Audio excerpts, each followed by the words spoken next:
O golpe de Estado da Regeneração veio modificar completamente a estrutura partidária que funcionava em Portugal. Até aí a luta é entre cartistas e setembristas. Cartistas é a direita, setembristas é a esquerda. A partir daqui vai-se falar em regeneradores históricos. Regeneradores serão a direita, históricos serão a esquerda. É claro, isto no sentido em que a palavra esquerda-direita podiam ter então algum sentido. É claro, há outros partidos, mas são minoritários, não têm realmente grande importância eleitoral. Mais de 90% dos portugueses são ou históricos ou regeneradores. E como é que se escolhe o partido que deve estar no governo? O rei escolhe o chefe de um partido e manda-o formar governo. E logo depois de formar o governo, encarrega esse chefe de partido e esse governo de fazer as eleições. Claro que, como quem faz as eleições é o governo ganhava sempre as eleições. Essa situação deu até origem a uma poesia humorística do grande poeta João de Deus. Há entre el rei e o povo, por certo, um acordo eterno. Forme el rei, governo novo. E logo o povo é do governo, por aquele acordo eterno que há entre el rei e o povo. Graças a esta harmonia, que é realmente um mistério, havendo tantas fações, o governo, o ministério, ganham sempre as eleições. Foi o rotativismo que permitiu que o sistema representativo e democrático funcionasse em Portugal numa época em que a grande maioria da população era analfabeta e não tinha a menor consciência do que fosse a cidadania democrática. O nosso grande historiador Alexandre Herculano chamou por isso às eleições que então se faziam uma vil comédia. Mas não podia deixar de ser assim. Era uma comédia indispensável nas condições sociais em que Portugal se encontrava.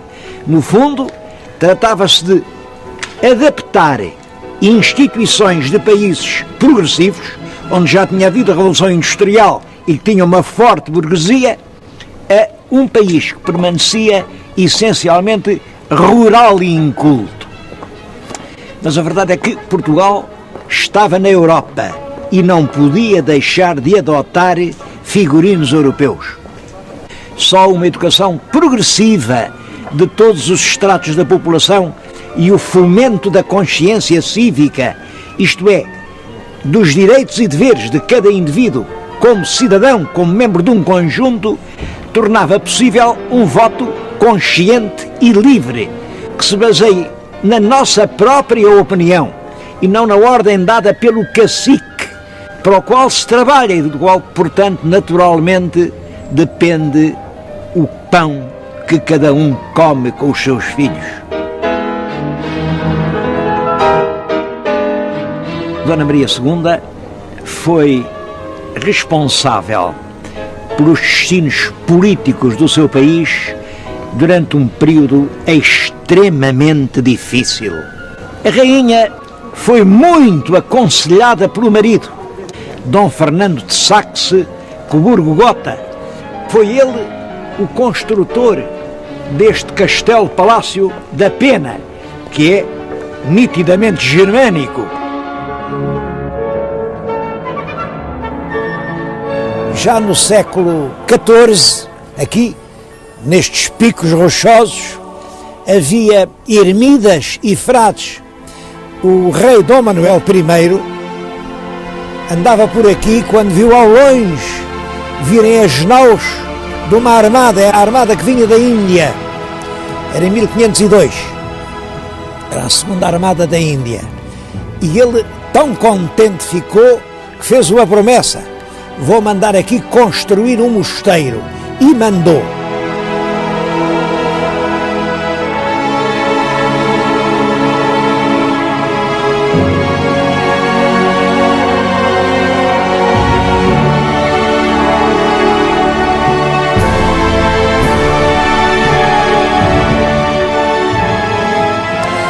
Este é o claustro do pequeno convento mandado fazer pelo rei Dom Manuel.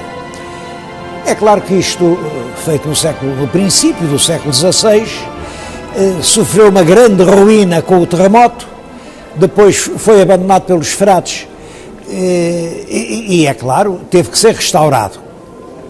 Aliás, gostava que comparassem o estado atual com uma gravura anterior ao restauro. Estão a ver a gravura, aqui onde eu estou a falar, vêem dois fradinhos jerónimos, como vêem a mudança não é grande.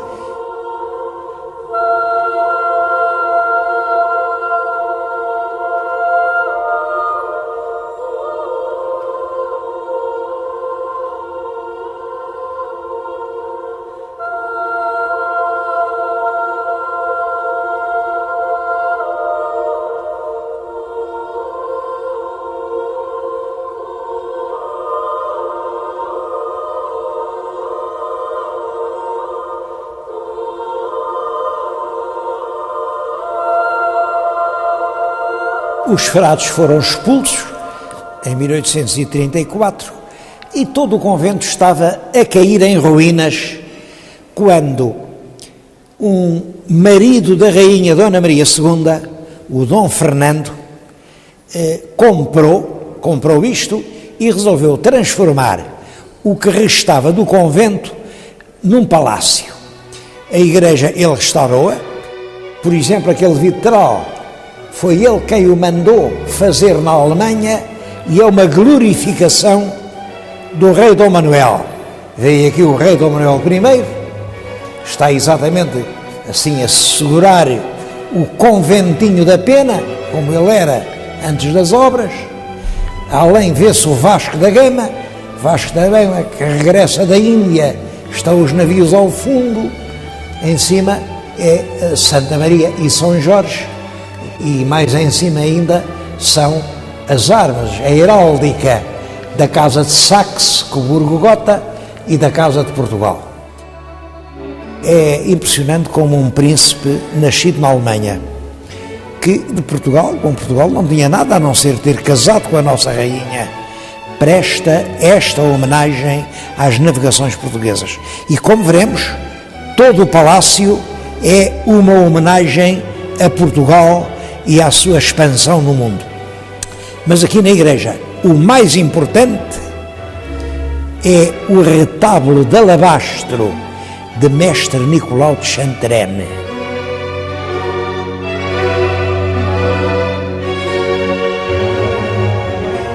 Nicolau de Chantrenne trabalhou toda a vida em Portugal. Sabe-se que em 1517 já estava a trabalhar em Coimbra, depois em 1530-32 esteve aqui em Sintra e fez aquele retábulo que é de facto uma maravilha de expressão, de leveza, de transparência e até de novidade, porque reparem, aquilo já não tem nada de manuelino, aquilo já é renascença pura. Dizia-se naquela altura que é ao romano, era a última palavra em gosto de escultura, ao romano, e é para mim a grande obra-prima de escultura de Nicolau de Chantrenne. Por exemplo, em Évora há imensas coisas dele, mas talvez nunca tenha feito nada tão leve, tão espiritual, tão delicado como este retábulo no conventinho da Pena.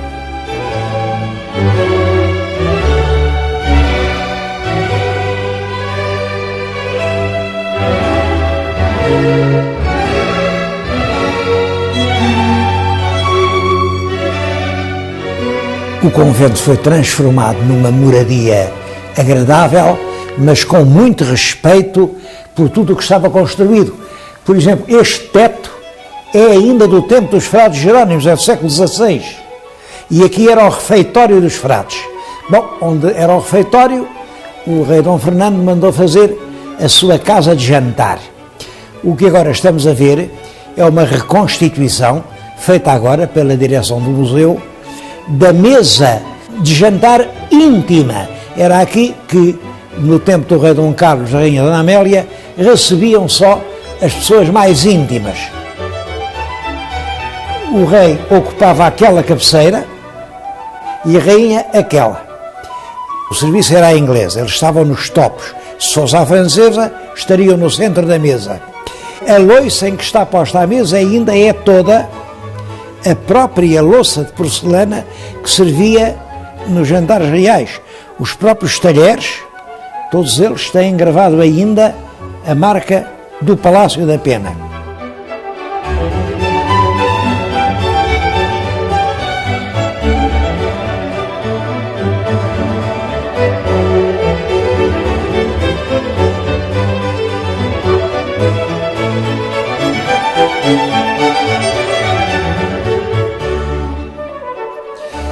Esta dependência era uma pequena antecâmara onde hoje se reúnem objetos de porcelana de Saxe.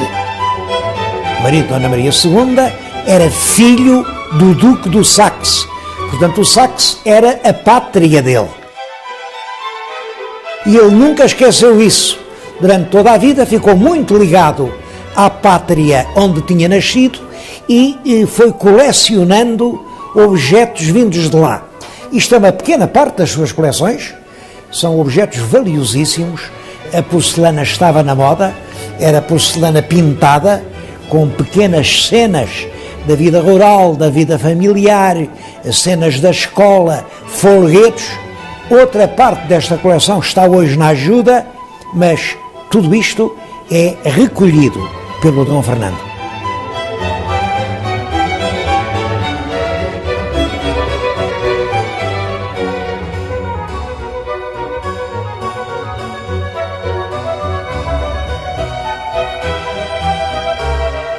Esta era a sala do álbum, porque era aqui que havia o livro de honra que era assinado pelos visitantes do palácio no tempo do rei Dom Fernando. É uma sala notável, sobretudo pela pintura das paredes. As pinturas das paredes, em trompe-l'œil, para dar a ilusão óptica disto continua em claustros e que tem relevos que realmente não tem. Isto são paredes lisas, mas é realmente uma obra-prima de trompe-l'œil. Por outro lado, reparem o rosto orientalizante.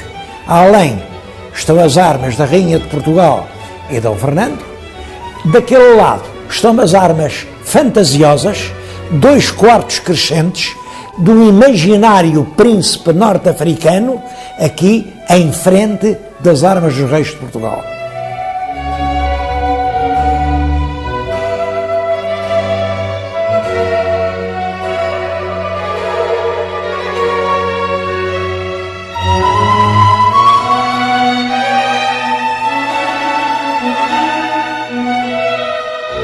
É claro que, como o conventinho rapidamente mostrou que era estreito e pequeno, e também as condições políticas mudaram, e o rei passou a ter mais meios, mais poder, ele, ao lado do velho conventinho, mandou fazer um palácio novo. Para não se confundirem, hoje o conventinho está pintado de cor-de-rosa, o palácio novo está pintado de amarelo, e são 2 partes completamente diferentes. Bom, mas é a altura de eu lhes dizer quem era o tal rei Dom Fernando. Temos aqui um retrato dele, enfim, já de um escultor francês, mas há muitos outros retratos. Ele casou muito novo, casou aos 20 anos e teve um papel extremamente importante na política portuguesa.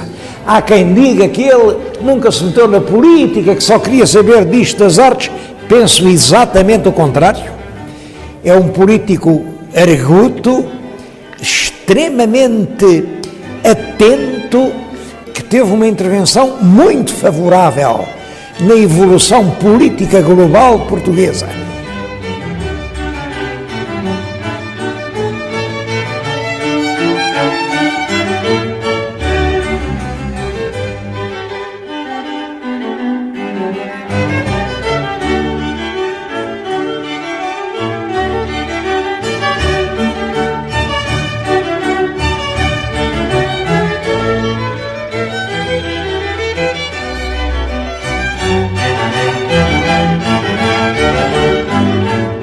O Palácio Novo já tem características completamente diferentes. Reparem que esta sala tem outras dimensões. Era a sala dos embaixadores, a sala dos atos mais solenes. O projeto é de um alemão, do barão d'Eschwege, mas a decoração é inteiramente do rei Dom Fernando. O seu exotismo, as louças chinesas, os móveis da Índia e uma nota muito curiosa. As janelas são inteiramente preenchidas por vidros de vitrais alemães. Ele colecionava vitrais e aproveitou fazer a sala para expor os seus vidros prediletos aqui nas janelas do palácio.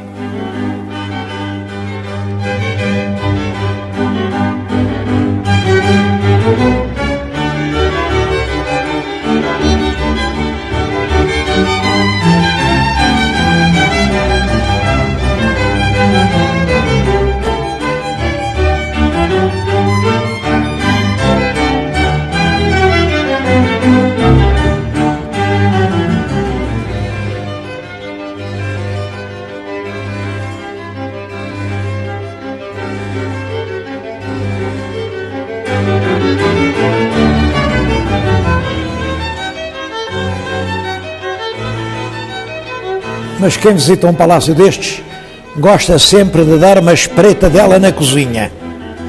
Bom, a cozinha era esta. Uma parte do trem, reparem, tem esta marca. São as armas da Casa Real.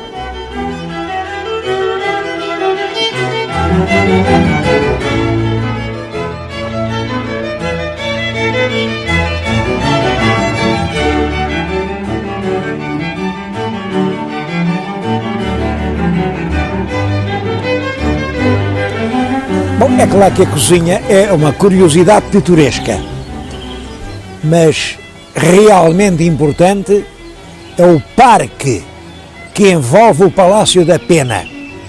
As pessoas não sabem, olham para isto e dizem, bom, isto é uma floresta, têm até a impressão de que é uma floresta muito antiga.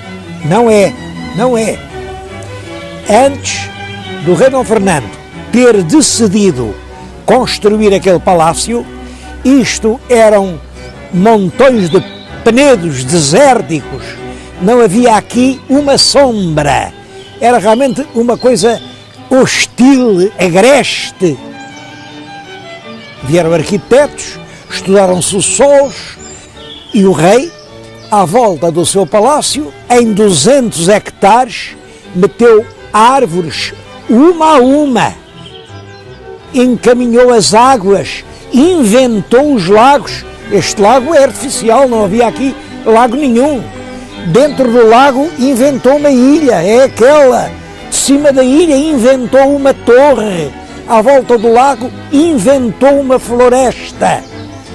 São essas invenções todas juntas que fazem da Pena, toda a gente lhe chama, um dos paraísos da Europa.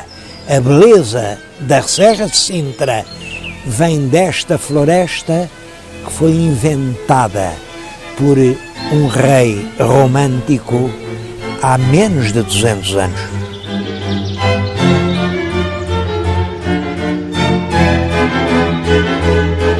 A rainha Dona Maria morreu muito nova. Ela morreu em 1853 com 34 anos, no parto do 11º filho.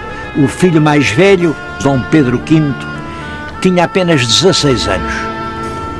Ora bem, a Carta Constitucional dizia que ninguém pode reinar antes de ter 18 anos. Portanto, foi preciso designar um regente. E o regente, é claro, foi o pai do rei, o tal Dom Fernando de Saxe-Coburgo-Gotha. Dom Pedro V só veio a ser aclamado quando fez 18 anos, em 1855. Entretanto, andou a viajar pela Europa e a aprender.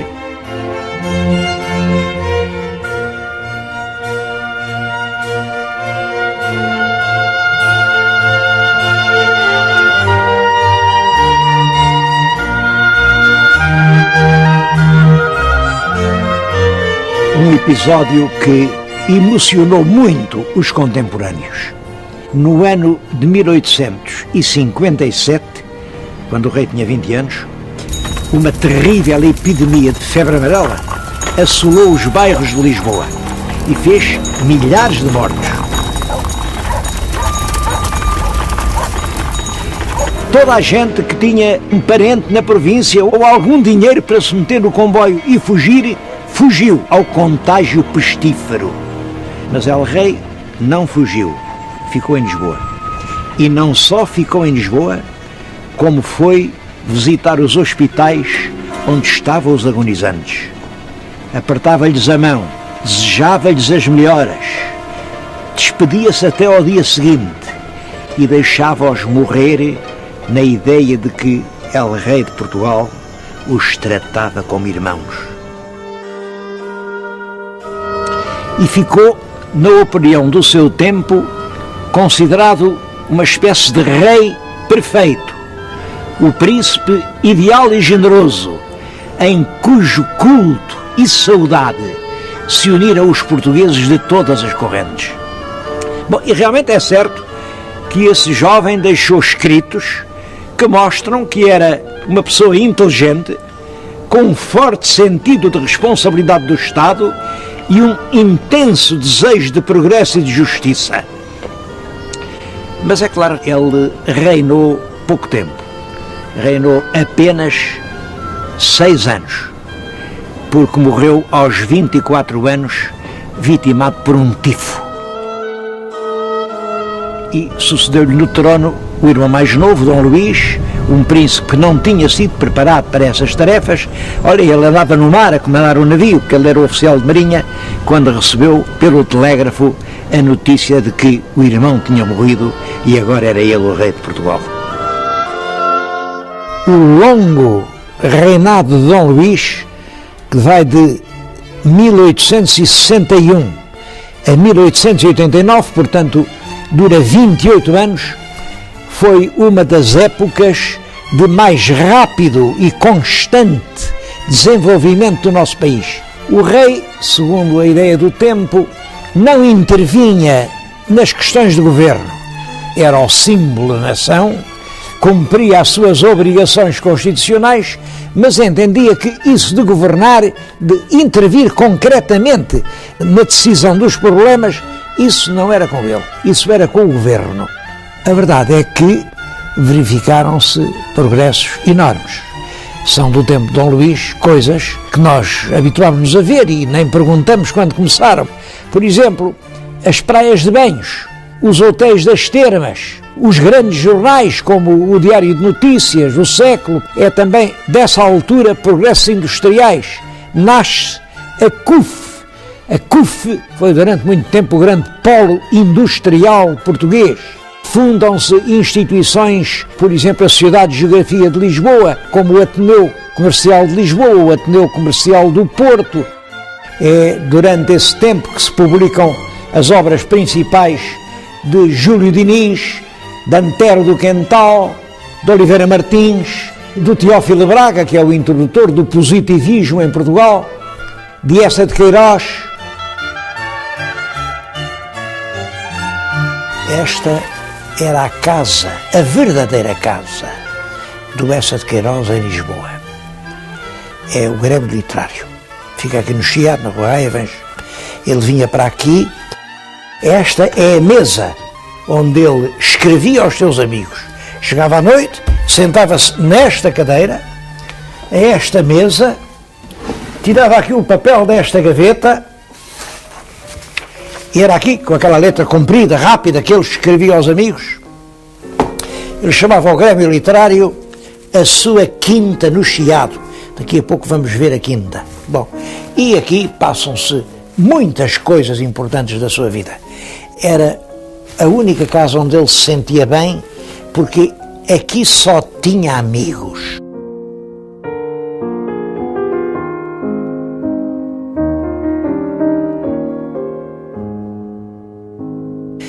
Se ele jantou aqui, não sei. Agora que olhou por aquela janela, isso olhou com certeza, várias vezes. E lá embaixo, aquele jardim que veem, era a quinta com portas para o Chiado. Ele adorava a sua quinta com portas para o Chiado. É lá que eu vou evocar a vida de Eça de Queiroz.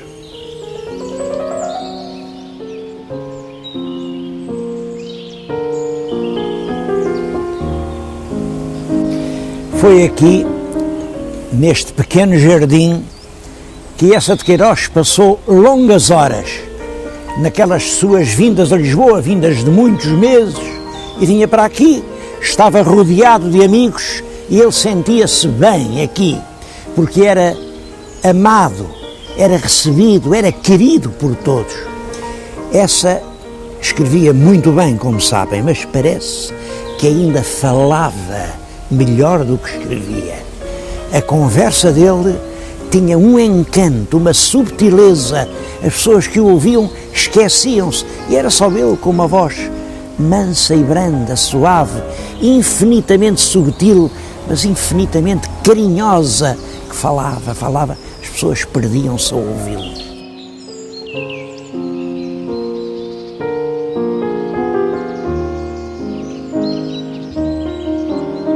Talvez aqui não tivesse escrito, porque ele, para escrever, gostava mais, tinha assim uma secretária muito alta, era uma secretária muito alta, desta altura, punha-se em pé, escrevia em pé e com uma caneta nos linguados de papel branco, muito macio, muito calandrado, um papel que parecia cetim, a pena deslizava rapidamente. Bom, e depois ele aperfeiçoava muito essa prosa que escrevia. Prosa que, como todos sabem, foi a mais bela prosa que se escreveu em Portugal durante todo o século XIX.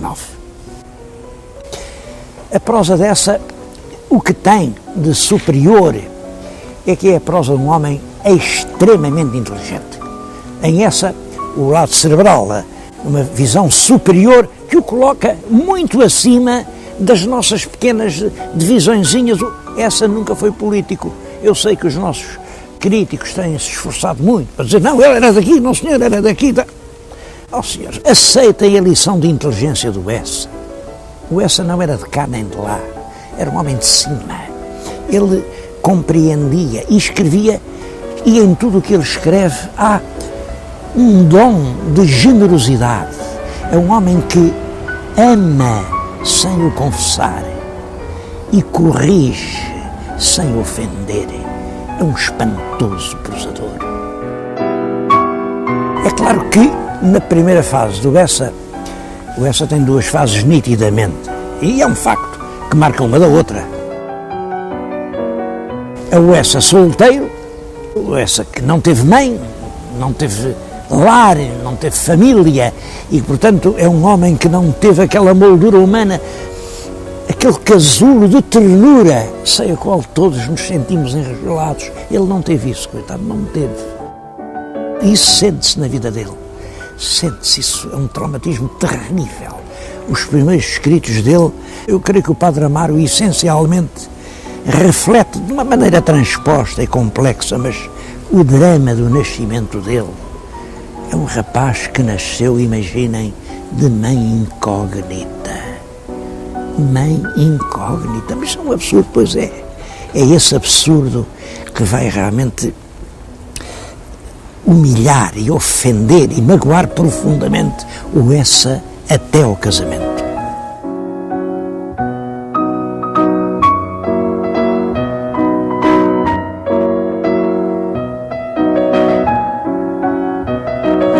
Quando Eça casa, em 1886, Eça entra numa família sólida, é uma mulher admirável a que ele vai desposar.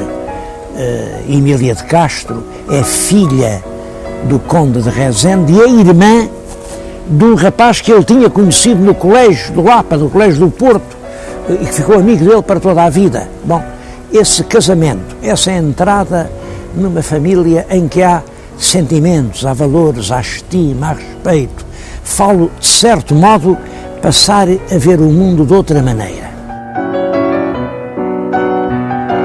Até ao casamento, ele escreve as farpas, escreve o Padre Amaro, escreve o Primo Basílio, escreve o Conde de Abranhos, escreve o Mandarim. Depois das farpas, ele publica os Maias, que já são muito mais serenos, A Cidade e as Serras, A Casa de Ramires, A Vida dos Santos, O Suave Milagre. É realmente um molusco a quem tinha sido roubada a concha, reencontra a concha que lhe restitui a alma. São os dois grandes períodos da vida de Bessa de Queiroz.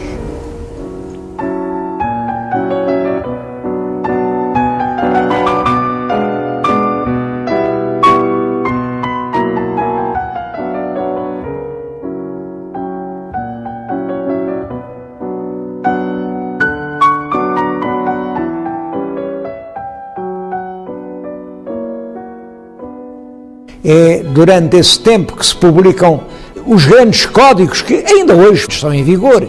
Claro, depois houve outras versões, mas essa legislação fundamental é do tempo de Dom Luís. Faz-se o primeiro censo em 1864 e a contagem deu 3.829.618. 14 anos depois, em 1878, faz-se o segundo censo. Nessa altura, os portugueses já eram 4.160.314.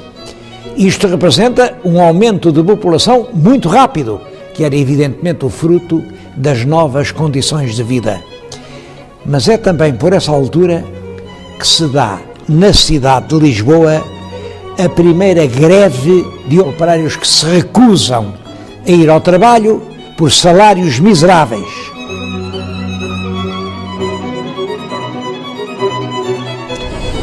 Este último episódio revela que se estava a formar, especialmente nas cidades, uma nova classe social, uma classe formada por operários, por empregados das carris, por tipógrafos, por jornalistas, funcionários da SNOL, professores, os empregados naquelas fábricas cujas chaminés marcavam agora o bairro de Alcântara. Até nos campos a vida estava a mudar. Os proprietários dos campos podiam agora carregar nas estações das suas aldeias e trazer tudo até Lisboa. Os donos das terras assim enriquecem e agora têm dinheiro para mandar os seus filhos frequentar as universidades. Eu penso que essa é a grande revolução portuguesa do século XIX, a revolução do comboio.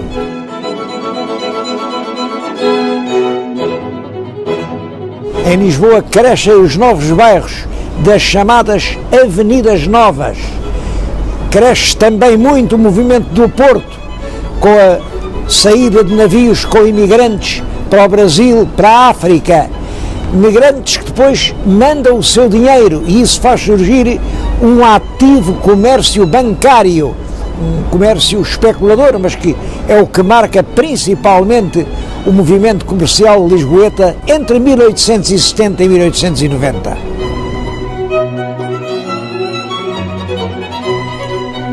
Eu estou a falar-lhes no Salão Árabe do Palácio da Bolsa das Mercadorias da Associação Comercial do Porto.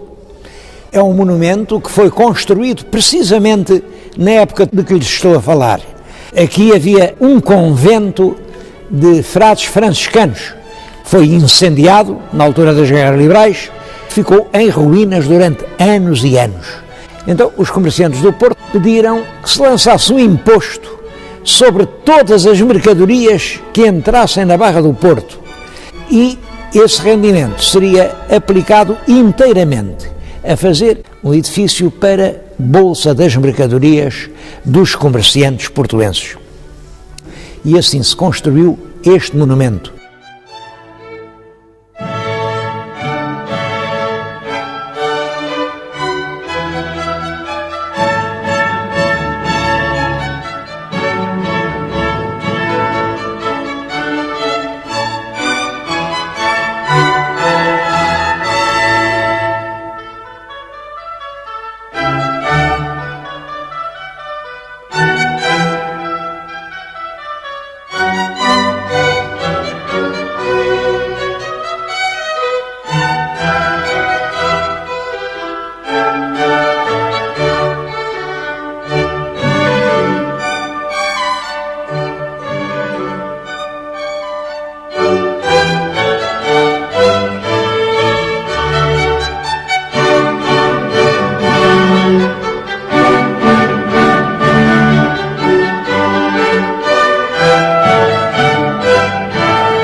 Em 1889 morreu o rei Dom Luís.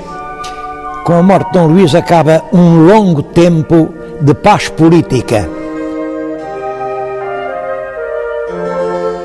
Mas morre Dom Luís, sucede no trono o filho mais velho. Dom Carlos é um homem enérgico, inteligente, muito culto, e não fossem lá dizer-lhes quem reina não governa, e governava com um pulso de ferro. É por essa altura que surge em Portugal a ideia nova. Pretendia-se uma nova monarquia, com um rei que fosse realmente um líder, que fosse o condutor da nação. Este jovem Dom Carlos era o homem ideal para os que acreditavam na possibilidade de uma ideia nova. Infelizmente, esse projeto foi brutalmente interrompido em 1890 pelo ultimátum inglês. É claro que para se perceber isso eu não posso deixar agora de fazer uma referência à primeira Revolução Industrial Europeia. Ela começa com a invenção por um inglês, pelo James Watt, da máquina a vapor. Numa fábrica onde outrora era preciso juntar milhares de trabalhadores para fiar algumas jardas de algodão, agora basta uma máquina, só que é preciso muito mais algodão. E é nessa altura que a Inglaterra se volta para a África, aqueles vastos espaços, em grande parte ainda sem dono, que ricos campos de algodão podiam dar. E assim nasce o projeto inglês de haver uma grande África britânica. Só que nessa altura já havia também o projeto português. E foi exatamente por haver tropas portuguesas no centro da África que a Inglaterra, em 1890, nos envia um ultimátum brutal. As tropas portuguesas retiram imediatamente, ou nós enviaremos os navios de Sua Majestade a Lisboa. A expressão mapa cor-de-rosa, que se usa para exprimir esse projeto, pode sugerir que era realmente um sonho cor-de-rosa, uma fantasia que passou assim pela mente dos portugueses. Isso não é verdade. Tratava-se realmente de uma realidade. Eu agora estou-lhes a falar na Sociedade de Geografia de Lisboa, que foi uma entidade que se empenhou muito na realização desse projeto. Isto é um Atlas Universal, editado em Paris. É uma nova edição de acordo com as resoluções da Conferência de Berlim. Aqui é Angola, aqui é Moçambique, e toda esta zona está colorida com as cores que dizem respeito a Portugal. Portugal é representado aqui desde Angola à contracosta. Tenho aqui outro mapa, também editado em Paris, antes do ultimátum, e aqui toda esta zona amarela, tudo isto é a região portuguesa. Nós estávamos quer em Angola, quer em Moçambique, desde o século XV, ao passo que os ingleses chegaram à África no século XVIII. As razões históricas eram a nosso favor, mas realmente as razões históricas pouco podem quando a força está contra elas. E foi por isso que, em 1890, o governo inglês intimou o governo português a retirar do país dos macololos.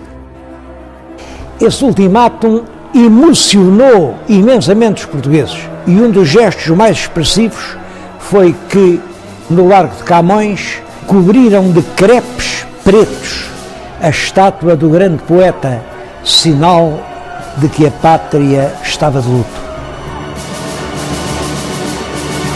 Foi uma emoção sincera, porque estávamos nessa altura a viver um período de patriotismo ardente. Bom, e somos obrigados a retirar do centro da África. Toda a gente estremece. E o próprio Alfredo Keil, apesar de filho de alemães, também sentiu dentro da alma vibrar essa angústia.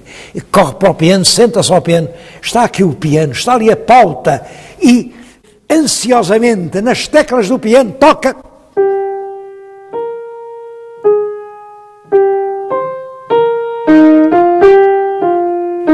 chegou ao fim, leu, ficou entusiasmado. Era um hino empolgante, otimista, carregado de nacionalismo. Levou aquilo a um amigo, o Henrique Lopes de Mendonça, para escrever a letra, porque, claro, fazia a música, mas os dois, sílaba a sílaba, combinaram uma letra. A letra traduz muito fielmente o espírito da música. Heróis do mar, nobre povo, nação valente e imortal. Bom, e vai por aí fora. Aquilo é cantado na sociedade recreativa, toda a assistência se sente entusiasmada e levanta-se em pé a bater palmas, e a partir daí, como aquilo era um hino, chamou-lhe a portuguesa. Eu não sei qual foi quem dizia que aquilo misturava acordes da Maria da Fonte com acordes da Marselhesa, que é o hino nacional francês, revolucionário, e com acordes do fado português. Ele sabia muito mais de música do que eu e, portanto, isto deve ser verdade. Eu nunca lá encontrei os acordes do fado, mas ele achava que sim. E toda a gente achou que sim. A verdade é que essa marcha guerreira, otimista, entusiasmada, levanta em pé plateias inteiras, entusiasma ao povo português. E os republicanos, que nessa altura ainda não eram muitos, mas que aproveitaram a questão do ultimátum para dizer: os ingleses só puderam fazer o ultimátum porque o governo da monarquia não sabia defender as colónias portuguesas, e com isso levaram essa ideia para a frente. É claro, era uma grande manobra política, isso não tem verdade absolutamente nenhuma.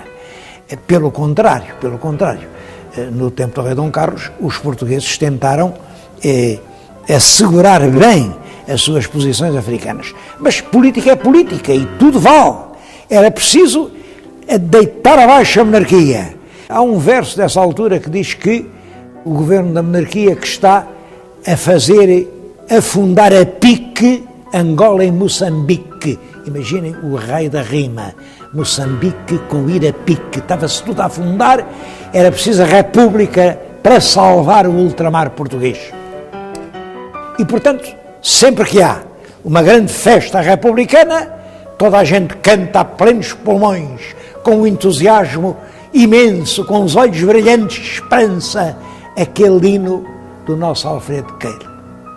Bom, e aí, quando há republicanos que cantam a portuguesa, portanto, intervém a guarda municipal, dá espadeiradas naquela gente toda, e a certa altura, o hino do nosso bom Alfredo Queiro é considerado como um hino revoltoso, um hino subversivo. A partir deste momento, Alfredo Queiro é inscrito no rol dos malditos, dos que não fazem parte do clã governativo. É dos que não podem passar na portagem que é reservada só a aderentes.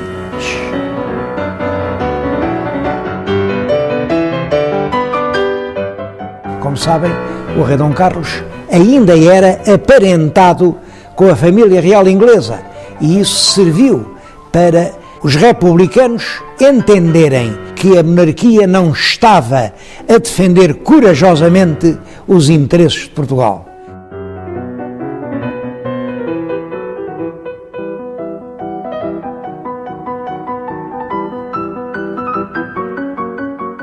É no dia 31 de janeiro de 1891, portanto o ano a seguir ao ultimátum, que se dá aqui no Porto uma revolta republicana que é organizada por um jornalista que aliciou muitas praças nas unidades militares e sargentos.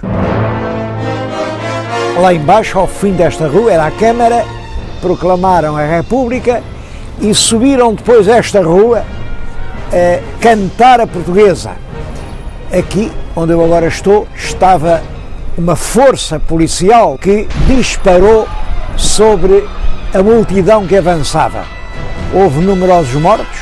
É claro que a Revolução, que não tinha, de facto, organização do resto do país, ficou por aí.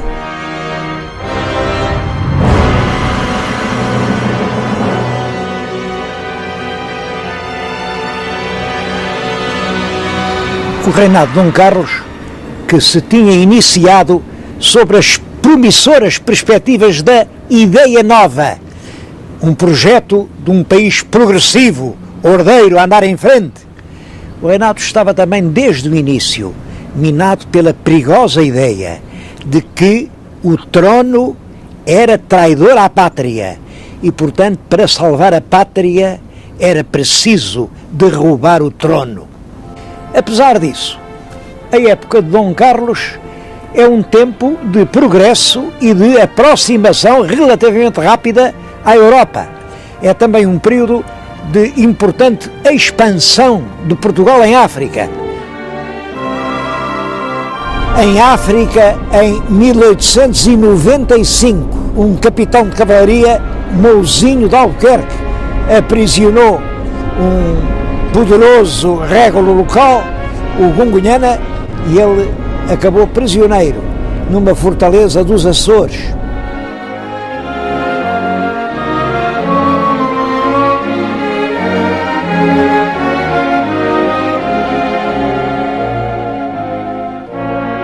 Em 1900 o país atinge os 5 milhões de habitantes, representa um crescimento demográfico muito acentuado. É o tempo das escolas primárias por todo o país, é o tempo em que o comboio faz uma rede que cobre o país inteiro. Há uma fase de mudança profunda na sociedade portuguesa. A política dos melhoramentos materiais alterou completamente a face do país. Lisboa atinge nessa altura pela primeira vez os 100 mil habitantes e em 1894 foi inaugurada em Portugal a primeira fábrica de cimento. É exatamente junto dessa fábrica que eu agora lhe estou a falar. O cimento permite uma nova técnica de construção.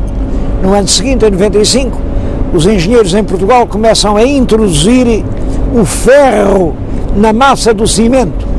Cria-se assim o cimento armado.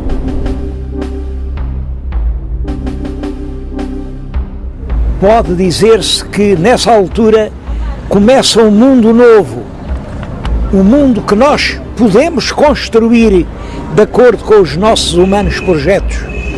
Os partidos da monarquia estavam esgotados e começaram as dissidências. De 2 partidos passou a haver 4 e um 5º partido que vai sempre ganhando terreno à custa das divisões dos outros, o Partido Republicano. Tinha poucos deputados no Parlamento, mas eram extremamente combativos. Tomaram como grande argumento contra o regime a questão dos adiantamentos. O rei e a família real não tinham rendimentos próprios, portanto, é claro, o Estado devia-lhes pagar uma certa quantia para eles poderem viver. Essa quantia chamava-se lista civil. Mas a lista civil, que foi decretada e fixada depois da Revolução Liberal, nunca foi atualizada. Os anos passavam, o dinheiro era cada vez menos, a família real também gastava cada vez mais e era necessário que o Ministério das Finanças fizesse uns adiantamentos à Casa Real por conta da futura lista civil. Um deputado, Afonso Costa, chegou a exclamar no Parlamento, dirigindo-se ao Presidente: diga ao rei, retire-se, senhor, saia deste país antes que tenha de entrar numa prisão. É claro que isto causou muitos protestos, o Presidente tocava campainhadas e Afonso Costa continuava. Por muito menos crimes do que aqueles que cometeu o Sr. Dom Carlos, o rei Luís XVI em França viu rolar a sua cabeça no cadafalso. O Presidente chamou a guarda, expulsou o deputado, mas ainda foi pior. Por todo o país assinaram-se abaixo-assinados de solidariedade com o deputado Afonso Costa e foram entregues ao governo listas com 44 mil assinaturas. O rei entrou pelo caminho de dissolver o Parlamento, marcando novas eleições para o mês de abril de 1908. Devo dizer que isto estava de acordo com a Constituição, mas era ao máximo que a Constituição previa e, de facto, permitia ao Governo governar sem o controle do Parlamento durante quase um ano. É esse período que se dá o nome de ditadura de João Franco. Devo dizer que essa dissolução do Parlamento causou um enorme alarme político. O Júlio de Vilhena, que era chefe do Partido Regenerador, escreveu no Popular a famosa frase: isto termina fatalmente por um crime ou por uma revolução. O Partido Republicano, aliado a um dos partidos monárquicos, que era o partido dissidente do Partido Progressista, esfiado pelo José de Alpuim, resolveu então fazer uma revolução em Lisboa para proclamar a República. Mal houvesse sinais de revolta em Lisboa, entravam na Câmara e aqui proclamavam que estava instalada a República em Portugal. O plano era curioso. Aquela porta que ali se vê dava para um elevador, o elevador que levava lá acima a São Francisco. Tinha um cubículo e, à noite, os conspiradores republicanos foram para ali à espera de ouvirem os primeiros sinais da tal sublevação militar. Simplesmente, a revolta militar nos quartéis falhou completamente. Ninguém deu um tiro.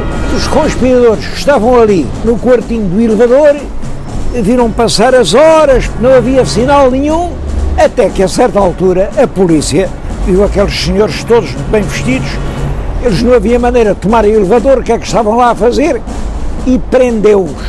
É claro que foi uma revolução falhada. O rei não estava nessa altura em Lisboa, estava em Vila Viçosa. O rei Dom Carlos gostava muito de ir para Vila Viçosa fazer as suas caçadas.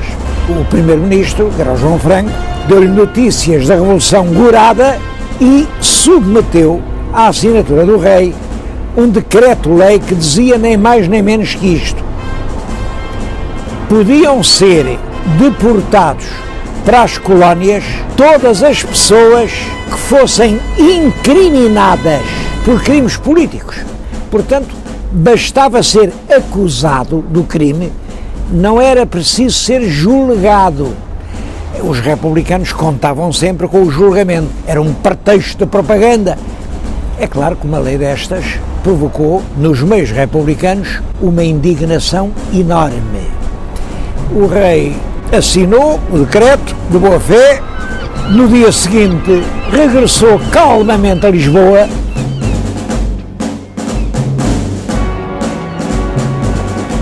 meteu-se com toda a família real num landau aberto e quando vinha atravessar o Terreiro do Paço estava um conjunto de atiradores que o esperavam e ele foi abatido a tiro.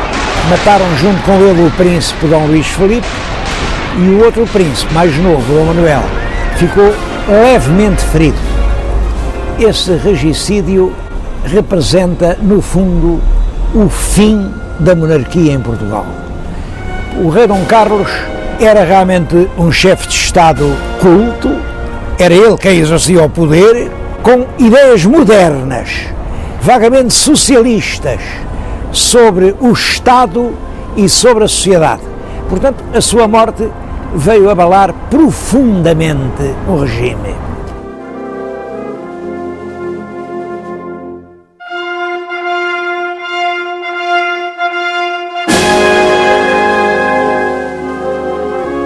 Quem lhe sucedeu foi o filho sobrevivente, o Dom Manuel, tinha apenas 18 anos, ele não tinha sido preparado para o governo e os políticos que o rodeavam, todos eles lhe disseram: está toda a gente excitada, vamos acalmar.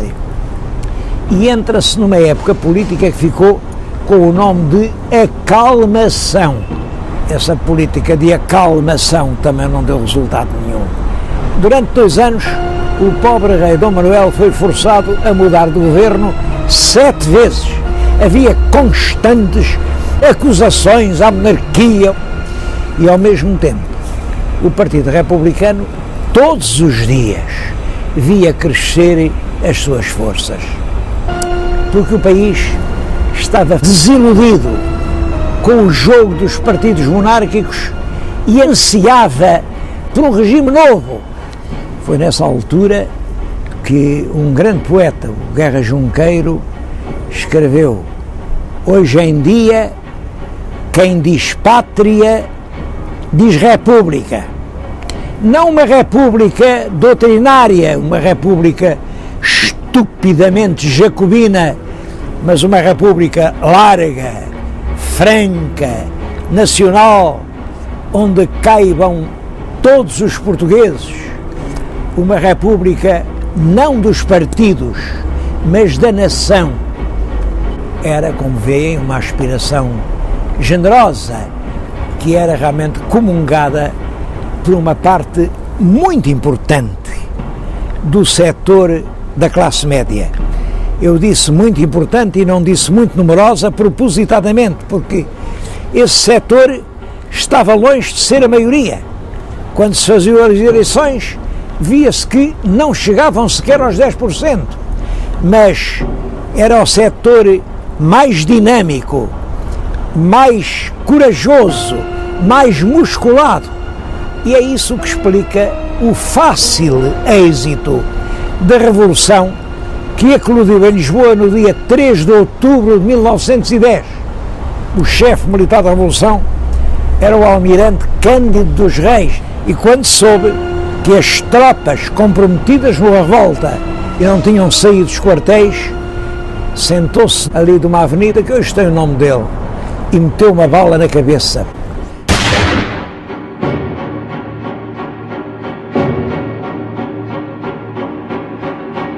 Os civis da Carbonária, esses é que vieram para a rua quando viram tudo perdido. Juntaram-se na rotunda, dispostos a morrer, mas a não se deixar vencer.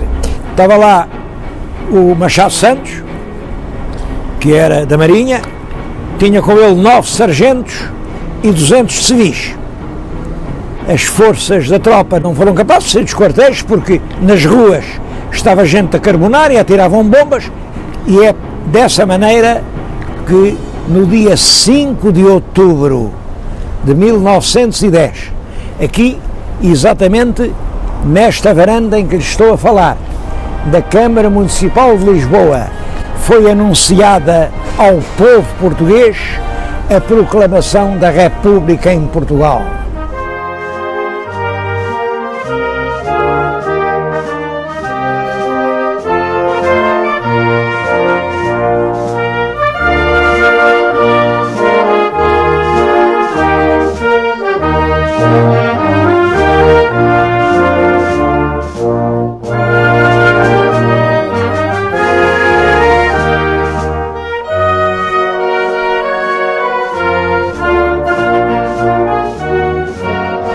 Longe daqui, na Ericeira, o rei e a família real embarcavam em barcos de pescadores, iam para o iate de Dona Amélia, ainda julgaram que podiam ir para o Porto, mas no caminho o telégrafo tirou-lhes todas as ilusões. Também no Porto tinha sido proclamada a República, e foram daí para o seu exílio de Inglaterra, de onde nunca mais voltaram.